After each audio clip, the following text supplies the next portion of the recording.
کہ جسے کہتے ہیں کہ تم اس قسم کا کوئی غلط کام کر لو تو تمہیں کشمیر کمیٹی کا دوبارہ چیئرمین ہے تو اس سے بھی انکار نہ کرے. تو وہ مولوی صاحب جو ہیں وہ کہہ رہے ہیں کہ آپ لاشیں لے کے لاہور آئیں, لاہور سے اسلام آباد کی طرف مارچ شروع کریں, ہم آپ کے ساتھ ہیں.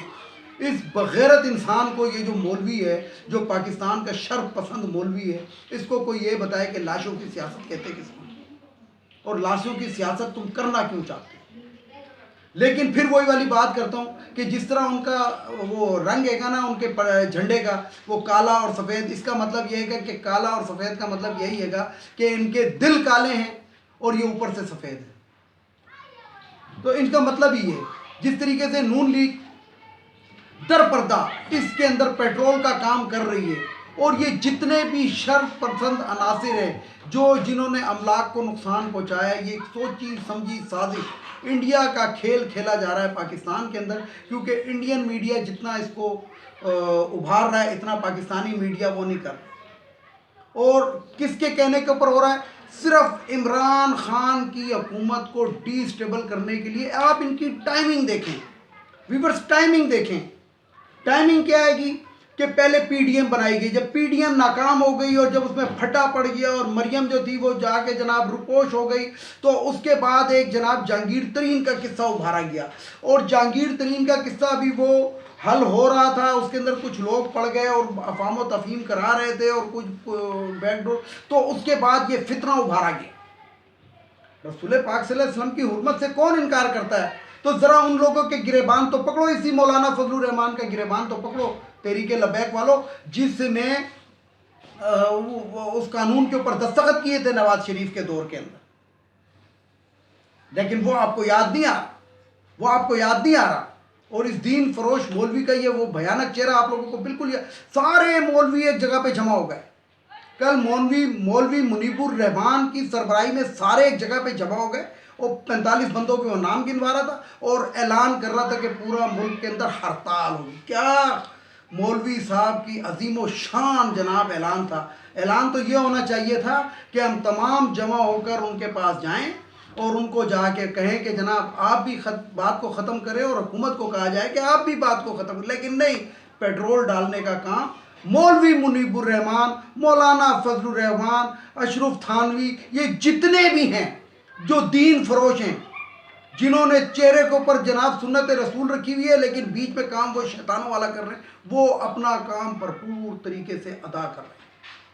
اب آتے ہیں ذرا قومی اسمبلی کی طرف, جہاں پہ راجہ پرویز اشرف صاحب گفتگو کر رہے تھے. تو راجہ پرویز اشرف جب ایوان کے اندر جھوٹی تقریر کر رہا تھا, دنیا کا ڈکوسلا ایک وہ دکھا رہا تھا کہ یہ کس طریقے سے ڈرامہ کیا جاتا ہے, جب وہ ڈرامہ کر رہا تھا تو پورا ایوان خاموش تھا. لیکن جب حکومتی بینچوں کی باری آئی تو انہوں نے شور مچانا شروع کر دیا اور اسپیکر نے اجلاس کو ملتوی کر دیا. مقصد یہ تھا کہ جب اپنی ان کی بات ہو تو اس وقت پورا ایوان خاموش ہو, تاکہ ان کی بات جو ہے وہ عوام تک بڑے اچھے طریقے سے چلی جائے. لیکن جو دوسرا ہے اس کے بارے میں دفعہ میں اتنا شور کر دو کہ جسے کہتے ہیں کہ وہ اپنی بات ہی پوری نہ کر سکے. یہ کس منہ سے دعویٰ کرتے ہیں کہ عمران خان کو پارلیمنٹ میں آنا چاہیے تھا؟ عمران خان کیا کر رہا ہے آج کے دن میں, یا شیخ رشید کی آج کے دن میں کیا ڈیوٹی لگی؟ وزیر داخلہ کا آپ کو پتہ ہے, اتنا ملک کے اندر جب یہ آپ لوگوں نے شر جو پھیلایا ہوا ہے اس کو کنٹرول کرنے کے لیے وزیر داخلہ سڑکوں کے اوپر ہے. وزیر داخلہ کے گھر کے باہر آپ نے جتھے بھیجے ہوئے, جس کے اندر نون لیگ کے یہ شکیل اوان کی سربراہی کے اندر یہ آج ہوا ہے, یہ جو کچھ ہوا ہے لال حویلی کے اندر. میں آپ کو بڑے وثوق سے بتا رہا ہوں کہ یہ نون لیگ کا جو سرکردہ لیڈر ہے شکیل اوان, یہ اس کی سربراہی کے اندر ہوا ہے. یعنی کہ یہ جو جمع ہوئے تھے 15 سے 20 افراد تھے, میں آپ کو بتاؤں لیاقت باغ کے پاس, تو ادھر یہ شکیل اوان باقاعدہ گیا اور اس نے جناب وہاں پہ جسے کہتے ہیں ڈنڈے شنڈے لے کے نون لیگ کے گنڈوں کو لے کر گیا اور ان کو کہا کہ آئیں جی یوں کرتے ہیں. تو تحریک لبیک پاکستان نے جو کردار ادا کرنا تھا پاکستان کو, میں پھر یہی بات کروں گا کہ پاکستان کو دنیا میں بدنام کرنے کا, فنڈامنٹلسٹ ظاہر کرنے کا, دہشت گرد کہلوانے کا, وہ انہوں نے بھرپور طریقے سے پتہ نہیں کس کے ایجنڈے پہ کام کیا. جسے کہتے ہیں وہ خفیہ ہاتھ, جو ایک ایجنسی ایک لفظ یوز کرتی ہے کہ خفیہ ہاتھ اس میں ملوث ہے. تو میں تو برملا کہہ رہا ہوں کہ خفیہ ہاتھ میں ایک نون لیگ کا ہاتھ ہے اور ایک انڈیا کا ہاتھ ہے.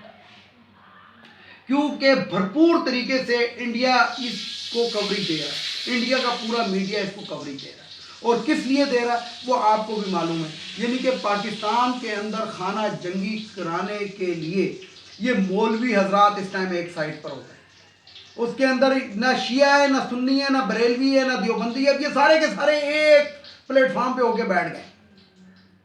مولوی منیب الرحمان کی سربراہی میں مولانا فضل الرحمان، ہو سکتا ہے کہ یہ تو کل کو مولوی منیب الرحمان کو کچھ اور بنا دیں۔ او بھائی، تحریک لبیک پاکستان جو ہے وہ ایک سیاسی جماعت ہے، وہ دینی جماعت نہیں ہے۔ آپ اس بات کو کیوں نہیں، جب دین سے سیاست کا کوئی تعلق نہیں، یا آپ سیاست کر لیں یا آپ دین کر لیں،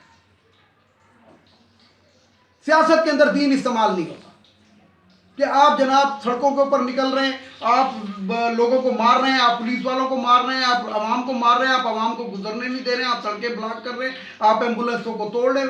یہ کیا ہے؟ یہ دین میں نہیں ہے، یہ سیاست میں ہے، یہ دین میں نہیں۔ اور جب سیاست کے اندر، تو سیاست کے اندر گولی بھی اور لاٹھی چارج بھی اور سب کچھ جو آپ کر رہے ہیں وہ بھی کر رہے ہیں۔ اس کے بعد آپ پھر یہ روئے پیٹے نہ، یعنی کہ آپ کا جو مر گیا شہید، یعنی کہ بات وہی ہے کہ جسے کہتے ہیں ان کا مر گیا تو شہید اور ان کا مر گیا تو وہ مطلب کیا گستاخ رسول تھے جس کو مارا ہے آپ نے؟ وہ جو پولیس والا تھا، کیا اس کا نماز جنازہ نہیں ہوا؟ کیا اس کا نماز جنازہ نہیں ہوا؟ نماز جنازہ مسلمان کا ہی ہوتا ہے، اور مسلمان جو ہوتا ہے وہ عاشق رسول ہوتا ہے، بلکہ عاشق رسول بھی نہیں ہوتا، وہ خادم رسول ہوتا ہے، وہ خادم ہوتا ہے، وہ نوکر ہوتا ہے، وہ خاک ہے کہ رسول پاک کے قدموں کی۔ عاشق تو کچھ اور چیز ہوتا ہے، عاشق تو رسول پاک صلی اللہ علیہ وسلم کا اللہ تعالیٰ عاشق تھے۔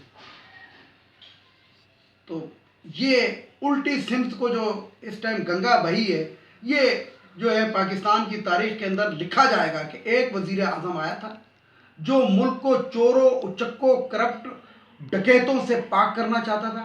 اس کا نہ کسی جسے کہتے ہیں کہ اسٹیبلشمنٹ نے ساتھ دیا، نہ کسی پارلیمنٹ نے ساتھ دیا، نہ کسی سیاسی جماعت نے ساتھ دیا، کسی نے بھی اس کا ساتھ نہیں دیا، اور وہ ایک شخص 22 کروڑ عوام کے لیے لڑتا رہا، لیکن 22 کروڑ عوام جو تھی وہ اس شخص کی نہیں بنی۔ میں عمران خان کا کوئی ساتھی نہیں ہوں، کوئی اس کو سپورٹر نہیں، میں نے پی ٹی آئی کو ووٹ نہیں دیا، نہ میرے گھر کے کسی فرد نے دیا، لیکن میں یہ جانتا ہوں جو دکھ رہا ہے اس کی بات میں کر رہا ہوں کہ صرف ایک شخص کو ہٹانے کے لیے نون لیگ کتنی پستی کا شکار ہو۔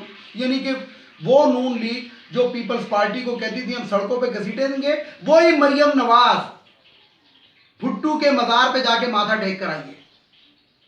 یعنی کہ ہوس اقتدار کے اندر یہ کتنے گر سکتے ہیں، اور یہ اسی کا ہی تانا بانا یہ سارا یہیں پہ نکلتا ہے۔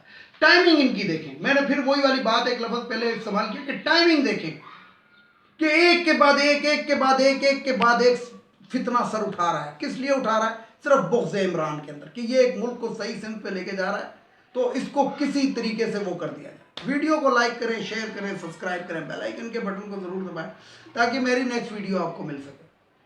ویورز، اس کے ساتھ ہی اجازت چاہوں گا۔ اجازت چاہنے سے پہلے 3 الفاظ وہی جو میں آپ نے 3 جملے کہتا ہوں۔ ایک تو ان اخوانیوں کو اس ملک سے چلا جانا چاہیے، اور دوسرا جو خواتین کی مخصوص نشستیں قومی اسمبلی، صوبائی اسمبلی، سینٹ کے اندر قانون سازی ہونی چاہیے، یہ نہیں ہونی چاہیے، یہ ہمارے قوم کے اوپر ایک 40% کا بوجھ ہے۔ اور تیسرا، یہ نواز شریف کب آئے گا جو باہر بیٹھ کے لندن میں بیٹھ کے جو ملک کے اندر جو فسادات کرا رہا ہے، خفیہ کالے اس کی لیک ہو رہی ہیں اور ایجنسیوں کے پاس یہ رپورٹ ہے، تو یہ کب آئے؟ اس لیے نون لیگ کا جو بھی بندہ سرکردہ لیڈر آپ کو یا چھوٹے سے چھوٹا یا بڑے سے بڑا لیڈر ملے، اس سے یہ سوال ضرور کیا کریں، خاص طور پہ احسن اقبال سے یہ سوال ضرور کریں، وہ جو لنڈے کا رستو ہے، کہ بھائی باؤ جی کو کب بلا رہے ہیں، باؤ جی کب آ رہے ہیں۔ اس کے ساتھ ہی ویورز اجازت چاہوں گا تمام دیکھنے والے سننے والوں کو، اللہ حافظ۔ اور آخر میں وہی نعرہ، پاکستان زندہ باد، پاک فوج پائندہ باد۔